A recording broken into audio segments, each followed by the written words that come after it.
14th. 15th, sorry. It's the 15th, yes. Motion to adopt the minutes of the meeting. Thank you. All in favor? Next committee meeting date is November 12th. That's the Wednesday, I believe, at 4 p.m. in the Anderson Room. Okay. We have a delegation. Jean Lee from Proactive Road Safety Solutions Distributions to share technology to promote community safety. Welcome, Jean. Good afternoon. My name is Jane Lee. Thanks for having me today. My mission is to make our roads safer. I started this company early this year for my 3-year-old who started going to preschool. All started because I wanted to install better crosswalk lighting in front of her school, and here I am. I have 3 solutions that I'd like to introduce you.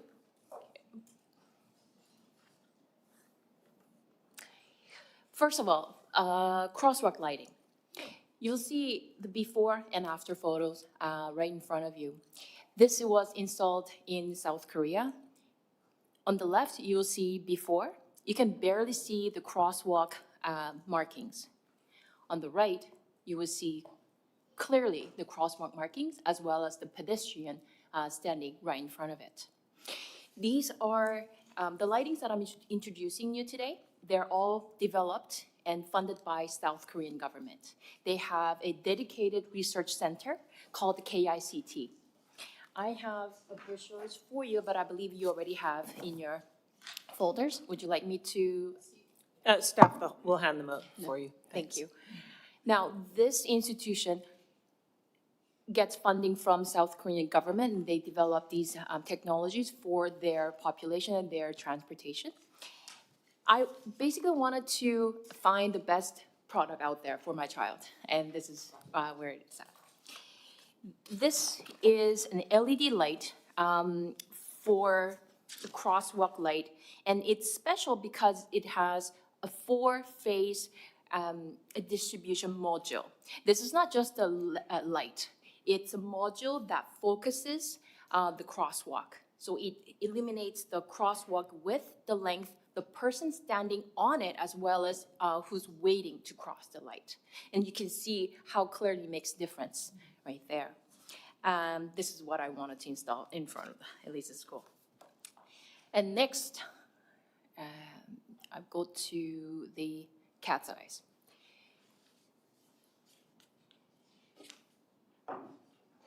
This little LED solar light is self-standing, solar-powered LED studs. And I have white, yellow, blue, green, and red. Red for fire lanes, green for bike lanes, blue for bus lanes, yellow for center lanes, and white for just regular traffic lanes. In South Korea, so far in 3 years, they have installed 1.8 million units of these. And they're installing 85,000 more just in the city of Seoul this year, and which is announced it's published. Because these, they can be seen in the fog, in the rain, as well as in the dark. Let's see here. Oh, this is the announcement that the city of Seoul announced. And for roundabouts, it would look like this. And these last 13.6 years, once installed. And in Korea, they also use it in parks to mark sidewalks. As their aging population, it's difficult to see at night. A lot of people have difficulty seeing, not only night, but in the parks. And 3 hours of charging, it would provide 60 hours of lighting. And it's already on that right now. So it's too bright in here, so it doesn't come on, but it comes on automatically. And it's only 600 grams. I carry it in my purse as well.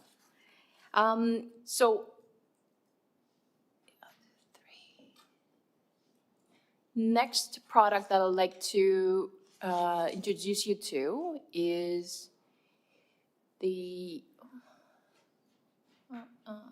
don't think it's on, here. We're all familiar with glares on the road. When it rains, when it's dark, you can't see the lanes. I have something called a low mount lighting that's installed a meter high, and it minimizes glares at night for the drivers. So you'll see on the left, conventional street lights. You will see all the light pollutions all around the roads. But with the low mount lighting, it eliminates light pollution, but it provides focused lighting for the drivers. And also in the rain, no glares. Just to go back, so those are the three products that I thought relevant to City of Richmond. I forgot to mention that the crosswalk lighting, the first product that I presented to you, these have been installed in South Korea in the last 3 years. They have installed on 95% of major crosswalks, and they have reduced, they saw their car accidents reduced by 30% in the first year. And with these installed, they've also observed that the drivers reduce their speed by 7 kilometers per hour, 4 to 7 kilometers per hour, because they can see the people on the crosswalk right away. Because the crosswalks that we have, we do have those yellow flashing lights, but not everyone stops when they cannot see the pedestrian on it. But these have been proven to reduce the driver's speed and provide more visibility to the pedestrians as well as the drivers. I'm open to questions. Thank you. Does Councillor Heed has a question? Yes. Hang on, sorry, I'm trapped here. This is outstanding, outstanding. Why haven't I heard about this before? Because you didn't come to EBCM. But no, hang on, I don't You want. needed a 3-year-old mom to look for the products. So that was your passion, that's Yes. what drove you to this. I'll tell you, I pay attention to the safety aspect of it, but more importantly, I think we've got to include our public works people in this because this is so important. And if you, based on what you showed me, if that's the difference, I can't see how we wouldn't do it. Now, the South Korean government does pay for it. Do you know what the cost would be, for example, if we had to do a crosswalk like you did at the school? So first of all, KICT, the research center, gets $40 million US dollars per year from South Korean government. Its annual budget is $117 million.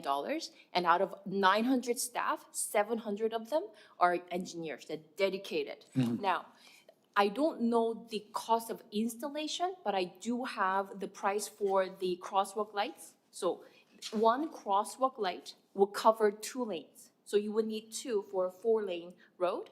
They're $2,500 each. And I know that those flashlights, the pedestrian activated Yes. flashlight, they cost $5,000 each. But these would actually show the pedestrian standing on it. So how would we, as a Canadian local government, not at the provincial or federal level, be able to access this product? I distribute them. You do have the Yes. Canadian rights to Yes. distribute them. Yes, North America. And what is your competition like? Is it sole? Yes. Just- Exclusive. I reached out to KICT, head of the KICT, look, I'm a 3-year-old mom. I need this. I want this. And I think we can all use it here in Canada. We don't have it here. Nowhere in America has it. And he agreed. Good. Now, have you approached some of the law enforcement agencies to get their backing, such as the Canadian Association of Chiefs of Police Traffic I've Committee? spoken with the president of BC Professional Firefighter Association as well at UBCM, and he's very interested as well. Right now, we're running a pilot program in Coquitlam City, and I have a meeting next week with City of Vancouver as well with their transportation team. I want these installed on our roads. So do I. So I'll just leave it at that and see what other members have to say, but I think we'll probably have a motion after this. Counselor Day? Thank you so much. Really interesting. I am Chair of the Public Works and Transportation Committee meetings, so I'd be very happy to pass those on, particularly to staff, because I think that they need to be aware that this product is available. You mentioned that there was a 30% reduction in accidents when these lights go up. Have you been in contact with ICBC at all? I have been. Yeah? Yes, again, at UBCM, I've spoken with their VP Yeah. of the customer, I think, Community Program Coordination Okay. Department. Yep. Yes, I'm working with them right now. Okay. I only started this in March. My baby's only 3 years old. Yeah, yeah. Because, one of the things that ICBC does, and you may or may not be aware of this, is they will have like the top 10 accident-prone corners, and so ours are consistently the same.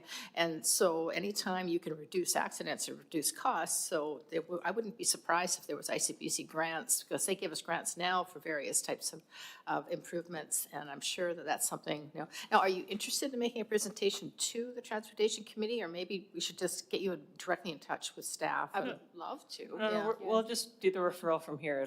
Okay. Thank you. It's the same staff.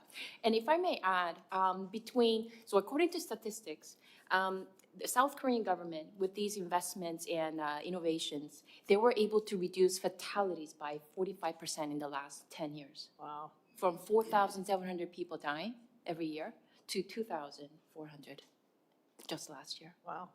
That's a pretty big number. They've invested it, they have these products, we can just buy them. We don't have to invest in their innovations anymore, we can just buy them. We're just benefiting from their marathon. 10 years of work. Yeah. Okay, thank you. Counselor Hobbs? Yeah, thanks, and through the chair. Yeah, that's a great presentation, and the passion from being a mom is great to see too. And a lot of questions have already been asked and answered. I think on the police contact front anyway, as Councillor Heed mentioned, there are a couple of groups, and I think the police are here, so they can probably put you in touch, like the BC Chiefs of Police Traffic Safety Committee might be a good one, and ICBC is another one. They have a whole program dedicated to that, so that's good. You answered a lot. Just the two remaining questions I have, just on the charging, like 3 hours of charging, I think 13 hours of use or something like that, but, or more, yeah, sorry, that was the years that they last. But what has the damage been like? When they're recessed into a road, are they flush with the road? Do they stick up a little bit? And what's the damage rate been like for them? How durable are they is what I'm getting at. They are completely flush to the road. And I have a video of a snowplow resistance test with me here. They're completely resistant.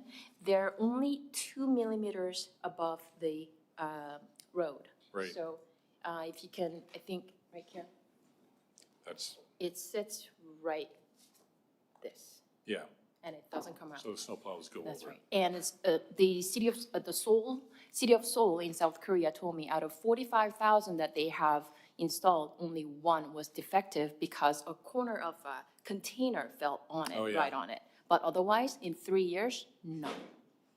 Yeah, I look forward to whatever referral motion comes. Just the last thing I wanted to ask, when it comes to charging, one of the things with solar products is that sometimes the charging is inefficient. So I know technology is improving all the time.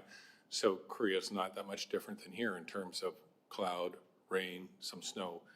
So how much charging time, I know it's 3 hours, but how does that work in Korea with the cloudy weather, and how sensitive are they to recharging in just daylight without sunlight?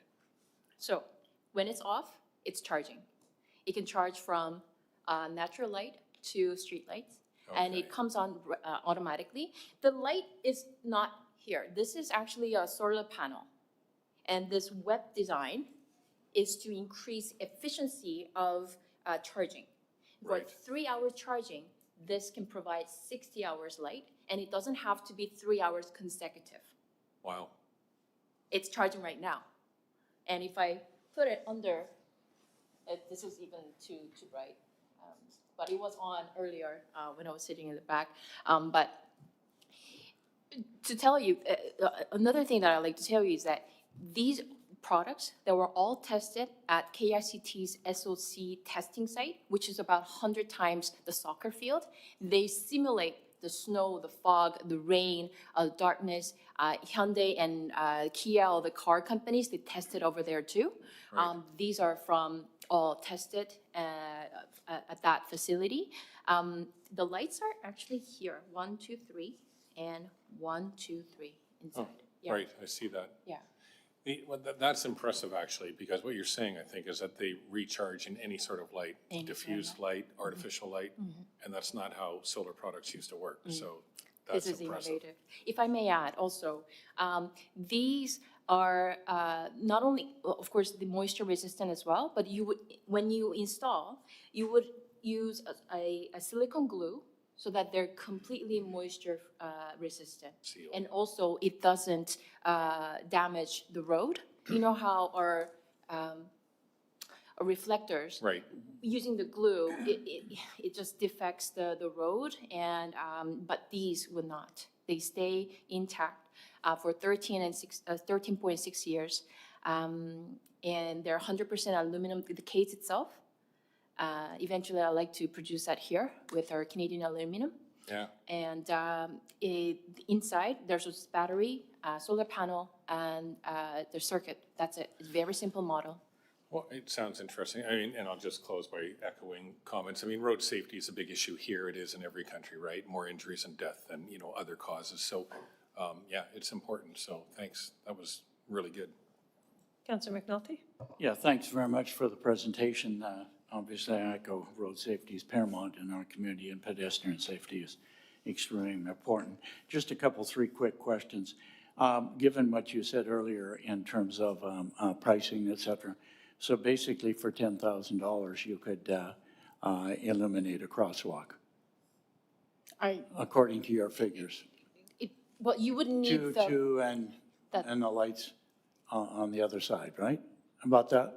yes, but you will still need the crosswalk marking so that the pedestrian can see it during the Right, daylight, right. of But course, yes. An existing crosswalk. yes. It comes to- I'm very interested, you said you were going to Coquitlam on, I assume it's a model, or you're going to try it out in Coquitlam. Have they agreed to do it and install it? And in what timeline are they going to put it in? They're going to publicly announce the location, specific location of pilot program this month. You will see it. Okay, Yes. be good. We have, sorry, the engineers, No, that's great. I think very important if they do it. You let other people know so that we obviously can go and see it ourselves at the appropriate time. Given this technology, and then my last question, are there any other countries in the world that have the same facility of what you're put other than South Korea? yes, there are similar products. I believe in China, in Taiwan, and also Switzerland, they have Switzerland. similar products, however, not to this quality or specification. They're not completely flush, according to my research. Again, I started this because of my daughter, and I wanted the best. And I've compared all the products that are similar to these. Other products, they're not flush, so they're not snowplow resistant. They get all plugged out. The other ones, they don't last as long as these. 4 years, 3 years, and they're plastic, some other products, whereas these are 100% aluminum, and it's moisture-free, and it will not damage the road. I couldn't find any comparison. If you can find a better product, I think, yes, that's great, but these were, and also, most importantly, these were not made for profit. This was made by South Korean government for their roads, and their climate is very similar to us. 4 seasons, very mountainous, 56 million people. Of course, it's the 1/10 size of BC, but I thought that was the good place to start to do my research, and they had the answer. Okay, if we do a referral to the chair, I would hope that we would get a cost analysis as well on those and have the investigation on it, and also to let council know when Coquitlam is going to release all this information. I think it's very important. Okay, thank you, and thanks for being here. Thank you. Councillor Heed? Yeah, just quickly, what's the pilot program in Coquitlam? Is it a crosswalk or is it a street? Initially, they were going to start with the crosswalk light only in front of the city hall. because there were so many fatalities, so many accidents happen in that crosswalk. But I believe they're starting with the LED cat's eyes. We call them cat's eyes because they look like cat's eyes. But they're starting with these first this month. They're installing it on the, I believe, Serpentine Road up the hill on Plateau Boulevard. I guess, is there an area that you may want to do a pilot in Richmond? I was looking into the ICBC accident stats last night, and then I believe it was Alexander.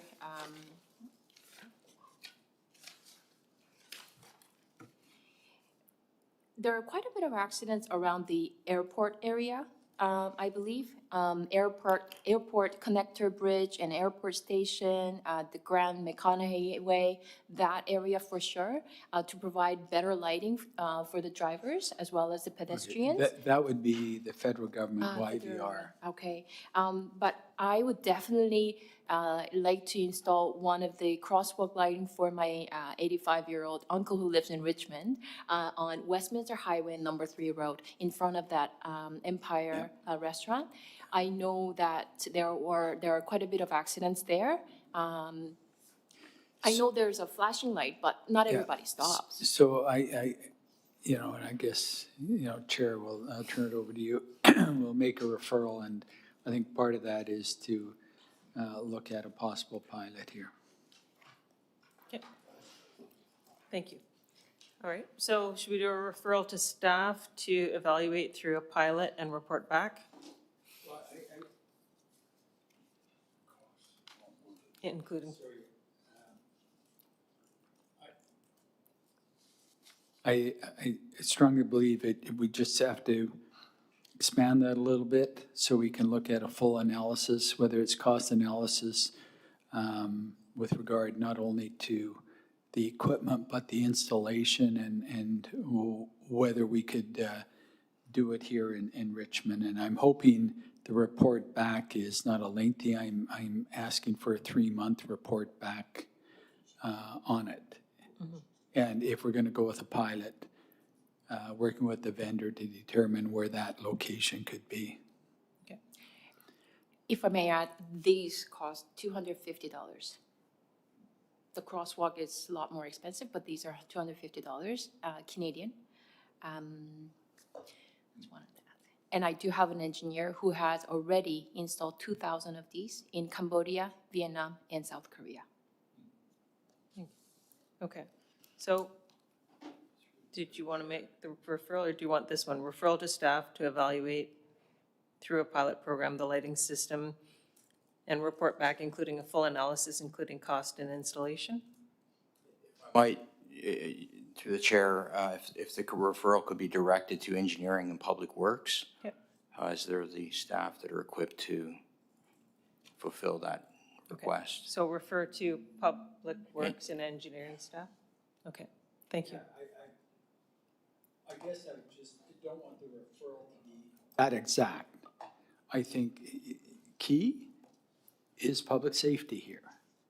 So I would like it to be, I don't care who you want to refer it to staff to do this. If they want to point the finger and say it's someone else's responsibility, they can. But the key thing is here, we want to save people from being hit by cars. We want to save people from being injured because of accidents.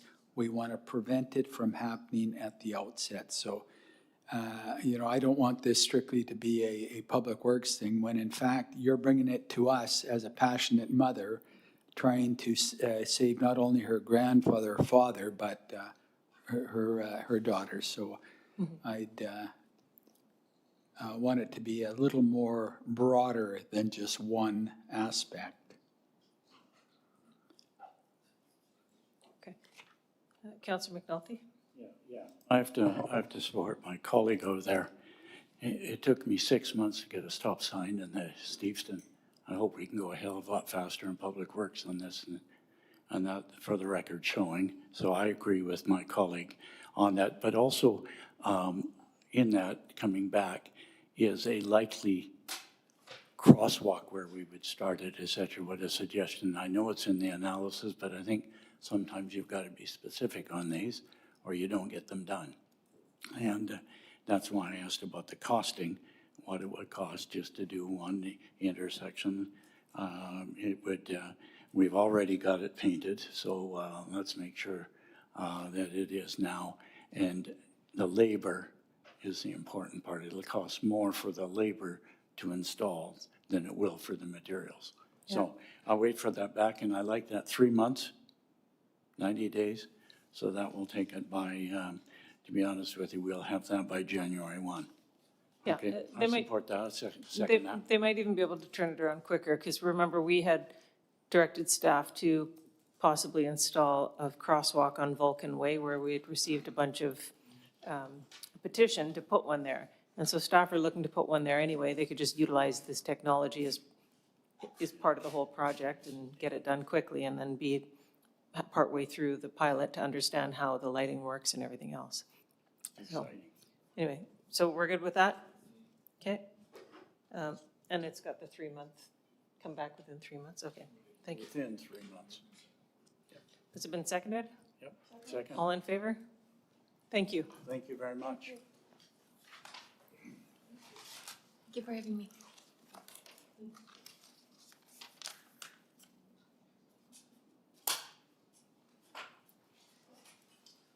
Okay. Item number 1, community safety, or number 2, community safety bylaws monthly activity report. Mr. Corrado? To the chair, I have nothing further to add, and I'm open to questions. Councillor Day? Thank you very much, Madam Chair. Thank you for the report. It's always easy to understand and read. On page 18, you're talking about public revenue, sorry, parking revenue and tickets are up. I'm just wondering, is that because we hired more bylaw officers, or is it because people have been naughty last month? Through the chair to Councillor Day, I think it's a combination of factors, including additional staff. We've been also utilizing multiple license plate recognition technology vehicles, a lot of analytics that support that technology, and that all feeds into our ability to identify hotspots and locations in a predictive manner. I would also add there's been a significant increase in calls for service, so it's a variety of different factors. Also increasing parking revenue overall is, we like to see is the compliance factor. There's been increased revenue that have been coming in from meters, so it's very complementary. Okay, great. When it comes to the technology part of it, I'm assuming you're working with engineering or IT to really focus on where it's been successful so that we can work together as a team? Through the chair to Councillor Day, indeed, IT is a major partner. Transportation is as well. Also, our staff recently attended workshops and conferences with other traffic enforcement sections in other cities where they've been applying this technology. So it's a constant sort of continuous improvement and learning from other jurisdictions. The next generation of the technology is quite remarkable in its ability to predict bylaw violations in regards to not just time parking, but also signage and proximity to fire hydrants. So it's quite impressive. Fascinating. Thank you. Councillor McNulty? Yeah, thanks very much. I think some of us got an email. How many bylaw officers are on duty in a working day? Through the chair to Councillor McNulty, there can be, on average, anywhere of about 10 or so or more bylaw officers. There would be, in regards to property use overall, there could be 4 that are in regards to dealing specifically with property use. There could be 4 that are dedicated to homelessness. There's 2 that are dedicated to soil enforcement. Again, it depends on vacancy patterns and rotations. And then there can be a complement 7, 8 to 10 in terms of bylaw parking enforcement. In addition to that, we segregate our business license enforcement as well to include license inspectors. So there could be 4 to 5 as well on a given day, but these are just averages. Okay, from parking's point of view, how many? Through the chair to Councillor McNulty, I would have to generate an average based on our vacancy patterns to determine what that is. But I can get back to the committee with that shortly. Well, circulate in the public media that there are only 2 bylaw officers on duty at one time when they try to launch a complaint. So I think we should take that under advisement. Through the chair to Councillor McNulty, I haven't seen 2 officers on duty since I've took over in 2021. We've had more than that. There hasn't been a day when we've had only 2 officers on duty. All right, good, thank you. Okay. We have a motion on Move. second. All in favor? Thank you. Thank you. Richmond Fire Rescue Monthly Activity Report. Fire Chief Jim Wishlow. Good afternoon, Madam Chair. I have nothing further to add to my report, but open to questions. Councillor Heed. Yes, Chief, when I look at the overdose count for August 2025, and it's not related to opioids, but what's your definition of an alcohol overdose? Is that someone under a state of intoxication in a public place, or what is the definition that you're utilizing here? Or the description, if you want to use that. Thank you. Through the chair to Councillor Heed. The overdose designation is a bucket designation that we use for a number of different medical reasons for our attendants. When we arrive at the call, the circumstance may very well vary from, as you mentioned, somebody who is maybe a lower consciousness, or it could be right up to somebody who's perhaps not really impacted at all. It all depends on the caller's issue and what their description is when they call the dispatch center. So when we refer to 8 alcohol overdose poisoning incidents, I guess I'm unclear as to, is that someone phoning in and say someone's passed out in the alcove here, and your members get there and it appears to be alcohol related, but are they just drunk, or have they overdosed? Through the chair to Councillor Heed, it could be all of that. I guess I'm just a little concerned when we talk about overdose, because there are categories of overdose of alcohol. We've seen that, we've been to it. And then there's state of intoxication in a public place, which is not necessarily an overdose. When we talk about 8 here in Richmond, I just wanted a little more clarification. Thank you.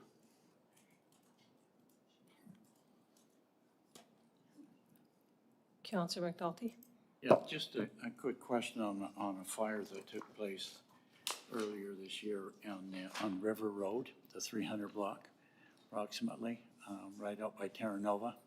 Was there any follow-up, or I don't know if we got any follow-up of the structured fire at that time? It's on the south side of the road, on River Road, and I just wondered, maybe it's something we have to ask in camera. There was a fire, and then the fire department had to go back the next day and put a rekindling out again. And I just wondered about, you know whose house I'm talking about. So I'm just curious whether anything further has come on. I don't recall seeing it in our report, so. Through the chair to Councillor McNulty, I'm happy to look into that. My assumption right now is that it's under investigation. Well, that's what I'm wondering too, and Yes. whether it's an in-camera item. Okay, that's probably why you haven't seen it. Okay, thank you. And I can make some comments in camera with the RCMP, so, okay. Councillor Day. Thank you very much, Madam Chair. Again, easy to read report. Super appreciate the way you laid it out. My question is, or comment and question is on page 27, we talk about the medical call-ups, and overdoses was actually, and on 28 was 19, which is considerably less than the breathing and chest pain call-outs, which were 102 and 107. And then again, on page 31, you talked about how in the report that in 2021, we had far more calls like 50 calls for overdose, whereas in 2025, that number was down to 20. Those are really big drops, and I'm wondering, what does this mean? Like, are we getting a better handle on the overdose situation, or are we just lucky? Like, why is it, am I seeing such a drop? Through the chair to Councillor Day, it would be difficult for me to speculate as to exactly what the trend is showing here. Again, the data that we're presenting is simply the calls for service that we're being asked to attend to. Right. It's very possible that when it comes to more significant overdoses, such as what Councillor Heed was discussing, the community may very well be better set up to respond to those immediately, and therefore there's less of a need for fire rescue resources to be summoned to those calls. That's a speculation. Because maybe BC Ambulance is handling those calls as opposed to fire?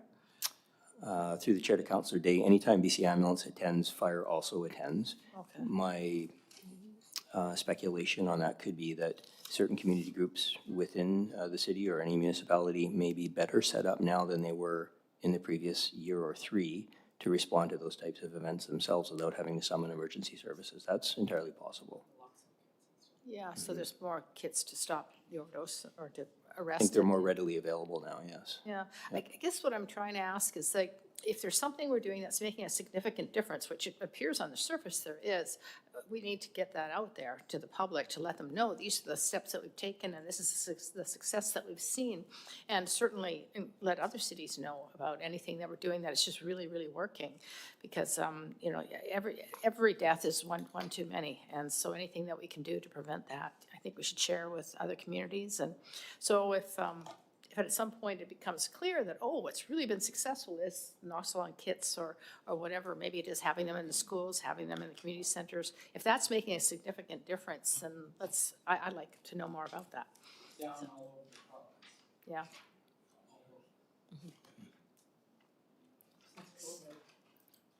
Okay, we have motion?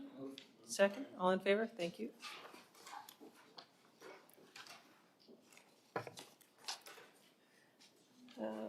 Fire chief briefing, anything you? Thank you, Madam Chair. I have two items I'd like to share with your committee today. First off, Richmond Fire Rescue and Richmond's City Emergency Programs participated in a recent full-day exercise at the Vancouver International Airport. And we have just a quick photo there of some of our participation. That exercise, the Vancouver Airport Authority is obligated to participate and create a large-scale exercise annually. And so Richmond Fire Rescue participates in all of the planning, the organization, and attending and playing roles during those exercises. And so this picture here is taken from within the YVR Emergency Operations Center. And so we had sent a number of staff from both fire rescue and emergency programs to participate in that exercise and fill certain roles, observe, and offer input. And what it does is it puts our staff, both fire rescue staff and the emergency planning folks, in the same rooms and in the same planning processes as not only YVR, but a lot of our other regional partners who would very well be participating in a small emergency or a regional disaster as well. And so we wanted to showcase the fact that our partnership and our relationship with certainly YVR, but also these other organizations benefits us and the city in several different ways for not only creating that relationship, but being able to operate and communicate quite effectively with them. And the second update I'd like to give is share just an update on our current recruit class of firefighters. Every year, of course, we have known retirements from the staff at Fire Rescue. And so we conduct an annual recruitment, selection, and training. And this year, we added a 3-week preparatory conditioning program to those recruits for a number of reasons. One is we recognize that we're trying to offset any potential minor injuries during the training regimen of those folks. They go through a 13-week training process before we deploy them.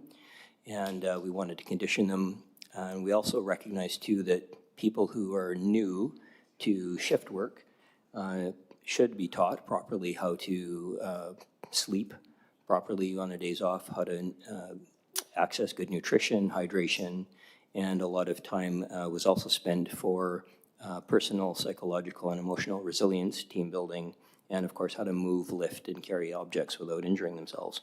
And so we partnered with the Richmond Olympic Oval, and that the staff there at the Oval did a magnificent job coming up with the 3-week preconditioning program. And I just wanted to share a quick video here capturing the end of it, showing you some of the training that the folks went through, and also to demonstrate the really high capacity of these new recruits and who they are coming into the organization. Please. Good morning. I'm probationary firefighter Jensen here at the Richmond Olympic Oval with Richmond Fire Rescue as one of the new recruits here. The past few weeks we've been doing lots of activities, lots of team building exercises, lots of strength and conditioning, prioritizing wellness and recovery so that we're successful in our career with Richmond Fire Rescue. What inspired you to pursue a career as a firefighter? My dad and my older brother are firefighters, and they're great role models to me, and I want to be more like them. Looking back on the training camp, what's one important lesson or takeaway that stands out to you? So mental health is super important. Learning your core values and what they are and sticking to them every day. You can achieve greater things working as a team than as an individual. To be mentally tough and to just push through any sort of fatigue or mental stress that you have and just keep going. Preparation, preparing yourself for the job, all the tools in place for every struggle that comes along with this job, and how to face those things head on. The team bonding we've endured, we don't just physically get connected, but we are emotionally and mentally bound through all the sessions we were able to attend. How will the tools you've learned support your career with Richmond Fire Rescue? Your physical health, your mental health, and like your nutrition and everything, that all ties into having a successful career. This is kind of a performance athlete type career, and so we've learned how to be performance athletes here at the Oval. Strength trainers are amazing, just in terms of programming, the variety, the mobility, so the care after the work as well as some of the mental resilience and tactics to ensure that we can bring our heart rates down and get a good night's sleep at the end of the day. Really beneficial program, and really excited to be a part of it.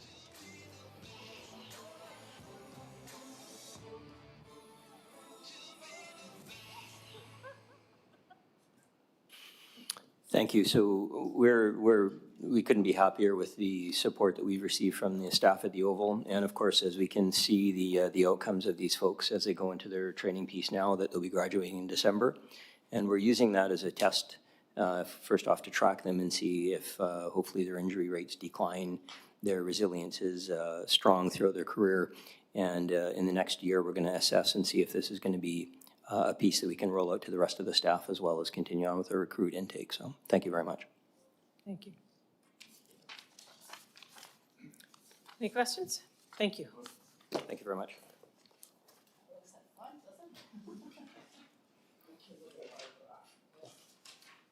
RCMP.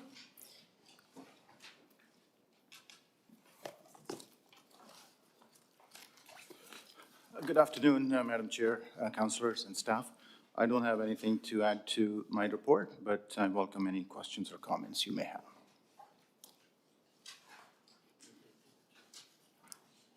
Councillor Day. Thank you very much, Madam Chair. I saw on page 42 that you did the Youth Academy again. I was there for one of the graduations. How many did you have graduate? Through the chair to Councillor Day, this year we had, actually we started with 28, but we graduated with 26. This was my 4th year participating with the Youth Academy, so very happy to say that we have seen, probably close to 100 plus, maybe 120 young men and young boys and girls, future law enforcement, first responders, or future lawyers and judges have gone through this wonderful training sessions. Yeah, it's fabulous, and I don't think I could see kids standing any taller. They were so proud when they were graduating. Yes. And on page 45, we have the Metro crime statistics, and Coquitlam beat us again. You know, we get close every time, but they keep beating us. But I bet you if we put Surrey up there, we'd beat them by a long shot. So just wondering if we could ever see the Surrey numbers. Yes, through the chair to, sorry, Councillor Day. we try to keep those numbers comparable to RCMP detachments. Yeah. Surrey, now that it's gone towards SPS, and it's still going through the transition process, so we are not comparing ourselves Yeah, to them. it would be too hard to track, I Yes. guess. Yeah, and then I noticed on page 44 that drug offenses were up 23% from 2024. Is that because of YVR? Is that because of more enforcement? To the chair, to Councilor Day, YVR plays a big factor when we look at number of seizures there, but it's also the proactive work that our members are doing as well. Excellent, well done, thank you. Thank you. Councillor Heed? Yes, just a notation there on page 44 too, when we talk about confirmed drug-related calls for service, I think that coincides with the trend we see going down province-wide, and certainly we're part of that here in Richmond, so just a comment. Thank you. Thank you for the report. I had a question coming out of UBCM. There was a presentation given and a comment was made that there aren't enough prosecutors in a lot of communities. The number of prosecutors hasn't risen for possibly decades in some instances. So like while we're having more police officers, you have more files, they're not getting to prosecution. Do you have any comment on that for here, for Richmond? Thank you for that, Madam Chair. In my experience here in Richmond, like I know the number of prosecutors we have, and it'll be not appropriate for me to give the number, but what I can say is the number of prosecutors that we have here, we have a very good relationship with them. And when it comes to reviewing our files, report to Crown Councils or bail hearings, no issues that have come to my attention. So I am very confident, with the service delivery that we are receiving. So I don't have any concerns that I can report to you specific to the BC Prosecution Service here in Richmond. Okay, and then well, maybe I'll wait till we talk about it in closed. I'll bring that up later. Okay, thank you. Thank you. Anyone else have any questions? Okay. Second, all in favor? Thank you. OIC briefing? Nothing today, thank you. Thank you very much. Thank you. We have item number 7, discussion on unsheltered sites on Crown land. Councillor Heed? Thank you, Chair. I think we've got staff here willing to talk about this, and staff did provide an inquiry I had with respect to this back in September, and I think we have this handout here. And the specific concern I have, and I don't want this pointing the finger at someone else, but there's 2 large encampments on MOT lands. They're not necessarily Richmond lands, and Mr. Corrado has provided a couple of, or 4 pictures. And I'll tell you, I look at this and I see that this is very concerning. We know with respect to the one at 5 in Westminster Highway on MOT that there's signs that have been put up, private property, et cetera, trying to discourage anyone from going anywhere near there. I have had people come to me and say, if you look on the last one that's near Beckwith under the Oak Street Bridge, which is MOT, is people have tried to stop them from walking through, saying this is private land. This is absolutely and completely unacceptable as far as I'm concerned. And I guess what I'm looking for it when it gets to this extent, and we saw it in Vancouver on the north side of the Oak Street Bridge as you come off the bridge. And the province did take action on this. And I guess what I'm looking for is not us showing any, I guess, approaches where we're not going to do anything. I think we've got to be very vocal and request the province take some action on this.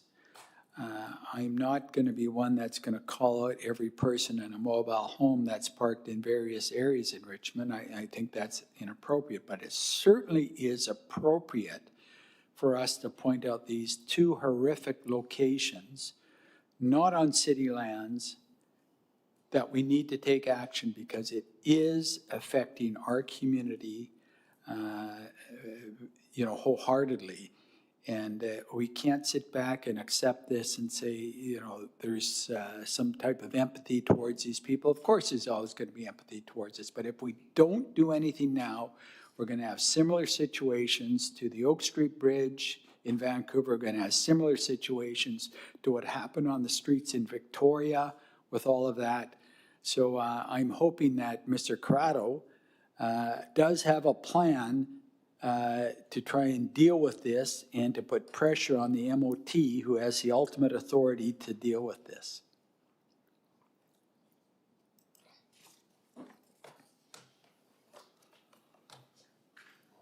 Through the chair to Councillor Heed, we do have a plan and we do have a policy which sort of, it's based on triaging the priorities here. Our first concern is that people are safe. And the way we examine the risk level and the threat level there is we have regular patrols that monitor the situation. Even though it isn't our land, we do coordinate with the skeleton crew of staff that are available at the Ministry of Transportation and Transit. As the committee is probably aware, there is ongoing workforce action that restricts the number of resources that are available. Nonetheless, we feel it's really important to keep an eye on the safety situation. Particularly when there's an accumulation of debris. Not only is it unsightly, but there is a certain amount of combustibles that could be present there. There could be potential for other things such as weapons. So we work with our colleagues from fire and we work with our colleagues from the RCMP to monitor that type of activity. And we also work with our colleagues from Community Social Development Outreach to see if there are some ongoing health situations that are involving the people there. And we work with the Ministry of Social Development and Poverty Reduction.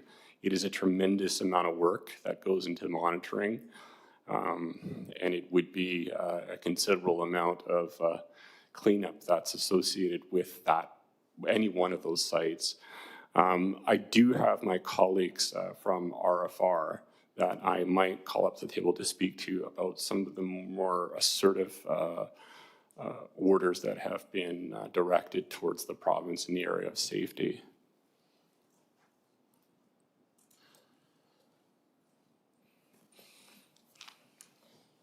Yeah, thank you. As my colleague mentioned, RFR does participate in a number of joint inspections with bylaws in the RCMP.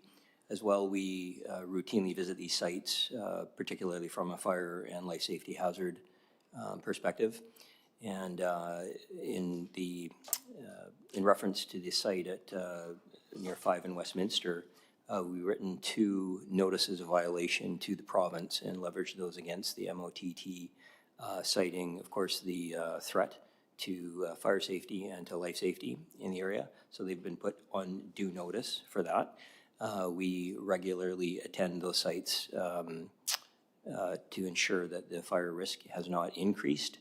And we recognize that an experience we had working with our partners in bylaws under the Oak Street Bridge some time ago, that once a number of notices of violations with fines levied against the province reaches a certain point, then we have a lot more leverage opportunity to either write a ministerial order or reach the minister in particular to deal with it. And so we're preparing for that point at some point. We have had a response, not recently, but from a ministry representative with respect to the number 5 in Westminster property, that they have told us via email that they will take action, but they're waiting for the provincial 2025 budget to be finalized in their area, which they're telling us they don't have any funding to do anything right now. So that's the most recent correspondence, which tells me that they're well aware of what the hazards are, what we've put them on notice for, and that they know the risks and threat to that area. Thanks for that, Chief. So, Madam Chair, I guess what I'm looking for is, given the information from bylaws, our fire chief, and hopefully from our police, the mayor could write a letter to the minister or to the premier and with a copy to the minister asking for some type of immediate action with respect to that, because this is a public safety concern from a fire point of view and certainly a community safety point of view.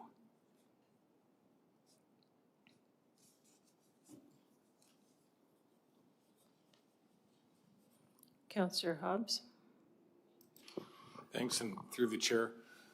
Yeah, serious issue. And, you know, when we talk about Oak Street as an example on the north end of the Oak Street Bridge, it's kind of interesting that, I guess I'll say, double standard applied by the province when it comes to dealing with something that was highly visible and in everybody's faces every day versus the ones we're talking about today that are a little bit lower profile in terms of who sees them and how often people see them, because the issues are the same.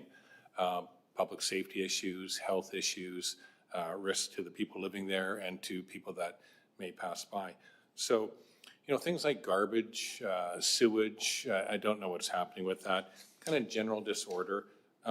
So I understand the issue of jurisdiction, but I agree that the perception of disorder or activity that's unlawful isn't just the only thing that's happening. There are actually, I think, statistically verifiable things, and you kind of touched on it, Chief. So the question is to both you, bylaws, and police, is there any statistical data that indicates that there is any particular issues going on here? Not just fire calls, but obviously calls for police and calls for bylaw that aren't self-generated. So are the public generating calls? Is it something that we're beginning to notice in a statistical sense? Through the chair to Councillor Hobbs, that we are receiving complaints from the public. We are regularly conducting patrols. So we do have both methodologies where we have proactive and reactive calls for service response.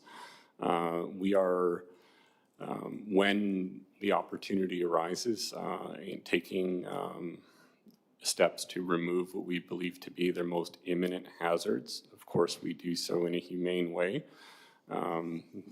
But given the fact that this is not our jurisdiction, there are some legal nuances to doing that. What we also do is monitor if there are new people coming in and out of the encampment, if it is increasing in size. And we are familiar with the people that are in the camp on a first name and last name basis. So we try to monitor for that. We're not aware of any recent statistics to suggest the problem is getting worse. However, we can draw upon our not so long ago historical experiences to understand what that risk could be to those people inside the encampment, and also various fires we've had under critical infrastructure such as bridges in the past. Yeah, I mean, I'll wrap it up. But I mean, there are, through the chair, there are plenty of examples, historically speaking, in different jurisdictions that, especially when you hit a critical mass, size does matter with these things often. And when you hit a critical mass, whatever that might be, it does become a more threatening and sometimes violent environment as well. So it's not just about health issues, but those are important. And so that's something I think we have to be careful of, is not to hit that critical mass, so to speak. And I'll leave the other question about violence or anything like that out of this for now, but I will look forward to the rest of the discussion to see what we end up doing as far as a letter. I think that's important to get all the parties going a little bit faster on this issue. Thanks. Councillor Day? Astonishing. So we're monitoring and we're keeping an eye on things, making sure it's not getting worse. But it says in Mr. Corrado's letter, however, staff are more legislatively restricted in the enforcement actions that can be taken. We've got the ability, and the officers and fire already out there, but we can't deal with it the way we would normally deal with it because we don't have the legal right to? Through the chair to Councillor Day, there are more complexities to that. I would defer to law to discuss those nuances and jurisdictionality as they could potentially impact later actions. It's probably best that that comes from law. Through the chair to Councillor Day, we have back in December 2022, and this goes to what Chief was saying, we issued notices of contravention, and then finally, in December 2022, we issued an order to comply, and we served that on the Ministry of Transportation and the deputy and the Diking District, and they immediately had the Attorney General lawyers call me, and Mark and I met with them. They advanced their legal position, which I'm more happy to explain and enclosed. We asserted our position. And at the end of that, they agreed to be cooperative and they performed the work. So we're now, it seems, at the stage with the pattern that has occurred recently. And as the fire chief has said, we're setting it up for the same sort of thing. So we will ultimately end up, if it goes the legal route, in court. I'm hoping that we don't end up there. And the ultimate, and I don't think there's anything privileged about this, the province's position in all these situations is that under legislation, they are not bound by any enactment of the city with respect to the use and development of land. Our position is, well, that this is if it's use of your own purposes, not what's going on there now. But ultimately, they don't agree. But as I said, in the last skirmish that we had, we did get a fruitful result, and so I'm hoping with the applied pressure that Fire and Mark's team is doing, that they'll come to light that, okay, we have to do something. It seems that they're on that path with their awaiting of funding. So again, that's the legal issue that I can share with you in an open context. Well, they've got deep pockets. They should find the funding. I mean, this is ridiculous. So how much are we fining them? Is it a significant amount? We're fining the provincial government. Have I got this right? It was in order to comply, so it's essentially that if you don't comply, we will do it at your expense. But that creates another issue. We could end up doing it if they choose not to, if they ignore the order or they quash the order. So if they quash the order, it's of no effect. If they ignore the order and we incur the costs ourselves and bill it to them, they may not pay. So again, it's not as black and white as it would be with private property where we could put the charge on their taxes and collect it. But in the case of the province, they don't pay tax. There's no tax sale. There's nothing. There's no real mechanism other than a court order. I'm sorry, this is crazy. Okay, getting underneath the Oak Street Bridge, I'm seeing a lot of debris. It's obviously a mess. But the other thing I'm seeing is extension cords. Where are they getting power from?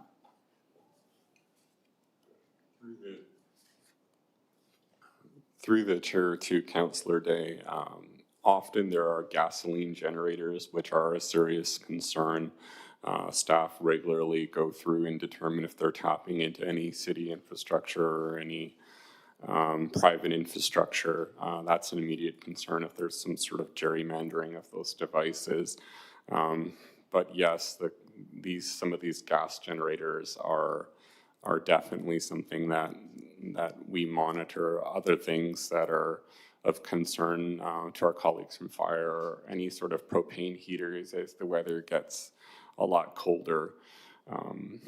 Tents and these types of structures they're just not designed for that long-term habitation, and there's all sorts of risks that my colleague from Fire would be more adept at answering some of those factors. But indeed, power, electricity, heating devices, other sorts of debris, any of these sort of makeshift structures, they can collapse. Those are all concerns.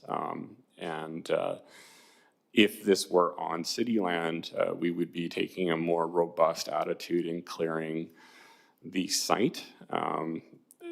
these are just preliminary sort of figures, but amongst staff, without having done a proper sort of quote from a cleanup operation, we think it could be anywhere from $100,000 to $150,000 worth of cleanup involved on these sites. We shouldn't have to bear that cost. Well, given that, as Councillor Heap pointed out, that some of these campers and whatnot have put up do not disturb private property signs, maybe it's time for the city to up the sign game here. And let's put up some signs saying, Ministry of Transportation Property, here's a number to call them. Because we're getting a lot of flack. I get emails all the time, but what are you going to do about it? Well, I didn't realize our hands were this much tied behind our back. So let's get the public to put some pressure on our MLAs. I'll second that. Councillor Galanders. Thank you through the chair, and thank you for the memo and explaining the situation further. I appreciate the information about the teams going in there and you knowing the individuals on a first and last name basis and monitoring whether it's growing or not growing. I know that our after hours outreach is delivering, meals and doing outreach to everybody at the camps. And I'm not certain about this, but I think I've been told that a number of the individuals that are in these encampments are people who have been banned from both of the supportive housing sites. So, and then our shelter is also full. So it's not like there's anywhere for anybody to go besides these camps. And they've been banned from the mods for good reasons, perhaps, repeat offenders and whatnot. That's a whole legal issue and our criminal justice system issue. And we did such a proactive job, cleaning up Brighouse Park, for example, and I know you guys worked so hard at that. And is it safe to assume that because we work so hard on our city lands that, and not sort of allowing the encampments to grow there, that's why they're on these MOTT lands? Through the chair to Councillor Galanders, I think it's a broader phenomenon when speaking to my colleagues in other municipalities. There's just that lack of regular monitoring and patrols on provincial lands, lack of resources. I think many of these individuals genuinely don't want to be in conflict with neighbors, so there'll always be from a pull perspective, that gravitational pull of being on a provincial land where there's less of a conflict with residents. So I think that is probably the underlying factor. Yes, there are regular staff patrols and regular monitoring and cleanup operations that are done on city property, but it seems to be a broader phenomenon. And the province is experiencing this across jurisdictions. And there are similar delays in responses from other municipalities all the way up the province. Yeah. So, realistically, it's a problem in every community. When it gets to that certain size, you definitely have to step in and deal with it. And my concern would be if people get cleared out of this area, then they go back to our city parks again too, right? So, the people have nowhere else to go. So I'm okay with raising awareness with the MOTT, bringing, ensuring that it's safe. You guys keep doing what you're doing and keep listening to the public and do what we can. Thanks. Thank you. So do we have an outcome out of this? Do we have a referral? Yeah, I think there was maybe we want to write a referral to write a letter from the mayor and council to the Ministry of Transportation and the Premier.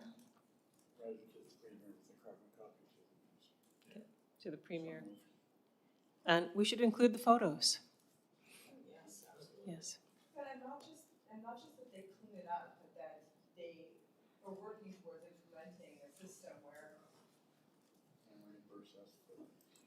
Sorry, and it's not just cleaning it up, but are they proactively looking at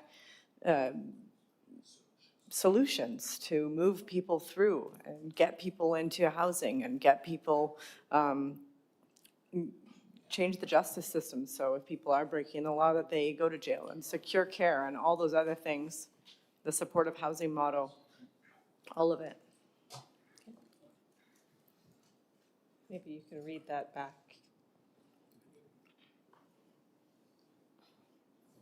Oh, sorry, here, I'll just press it. I have that a letter be written to the minister and premier asking for immediate action with respect to the lands, to work towards and implement a system and proactively look at solutions. Councillor Day?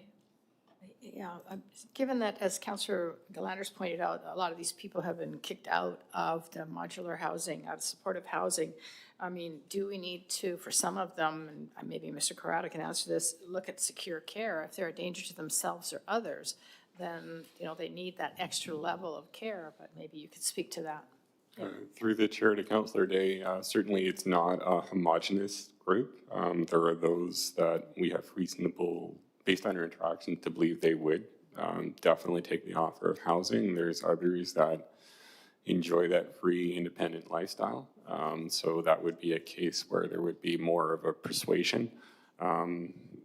There is, I'm not familiar with any sort of current policy or programs where the province is pushing people into that type of care. And then there's other dimensionalities to the issue regarding addictions and other factors that certainly it complicates the situation, but definitely one of our imperatives is to try to work with our colleagues in the province where we can try to see if there is availability of housing. We have seen some degree of success in some operations that we did, particularly in Vulcan Way, where we were able to accommodate a certain segment of that. But they're certainly not homogenous, and there are definitely those who will definitely not get out of that nomadic RV lifestyle very easily. Okay. But they don't need to do it in Richmond. Councillor Heed? Yeah, I guess I'm looking more for a hardline approach here. I'm not looking for, because this province, you give them one little thing of we can negotiate, mediate or whatever. I can tell you not a goddamn thing is going to be done there. I'm looking for the same hardline approach as what they took on the north side of the Oak Street Bridge to get them out of here. I can tell you right now, and I'm glad this is being recorded here, unless we do something now, there will be a critical incident at one of those campsites. Yep. And so I'm looking for the mayor to write the premier and the minister, both the Minister of Public Safety and the Minister of Transportation with respect to having them deal with these and remove them. There was a referral started. Would you like to read it out? And you could amend it, or it could be amended, but there was one started. Sorry, you wandered off for a bit there. No, well, sorry. Yeah. So this will be a motion that goes to council. That a letter be written to the Premier and Ministry of Transportation and Transit asking for immediate action with respect to the unsheltered sites on Crown land, requesting they work towards and implement a system and proactively look at solutions and include the photos.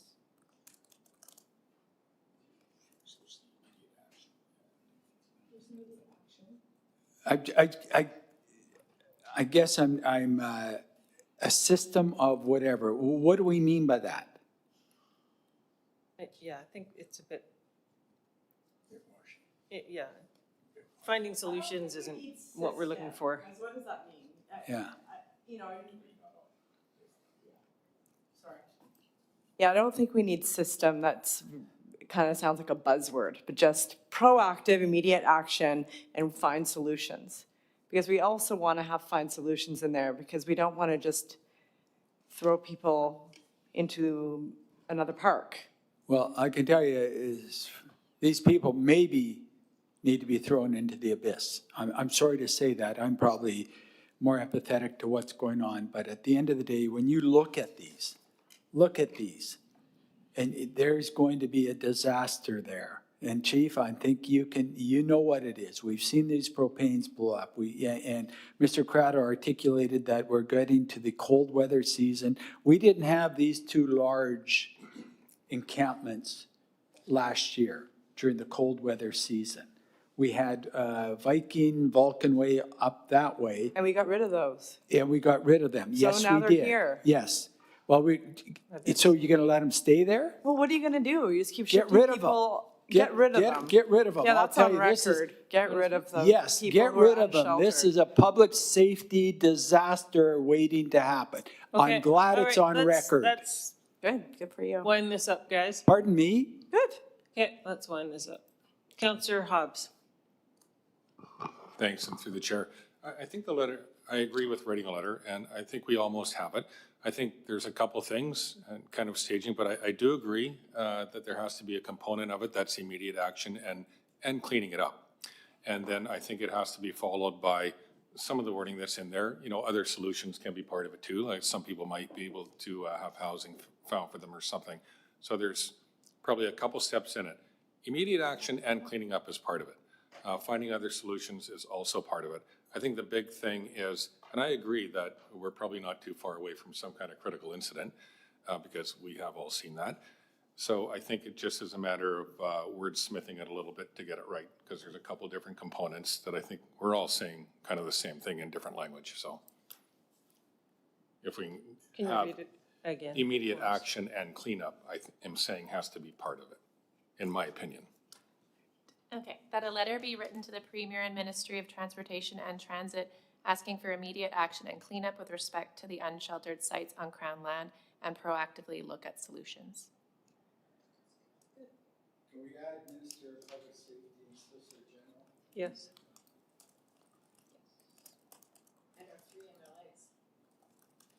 We have 4 MLAs. We could send it to all of them, even the one that's in government.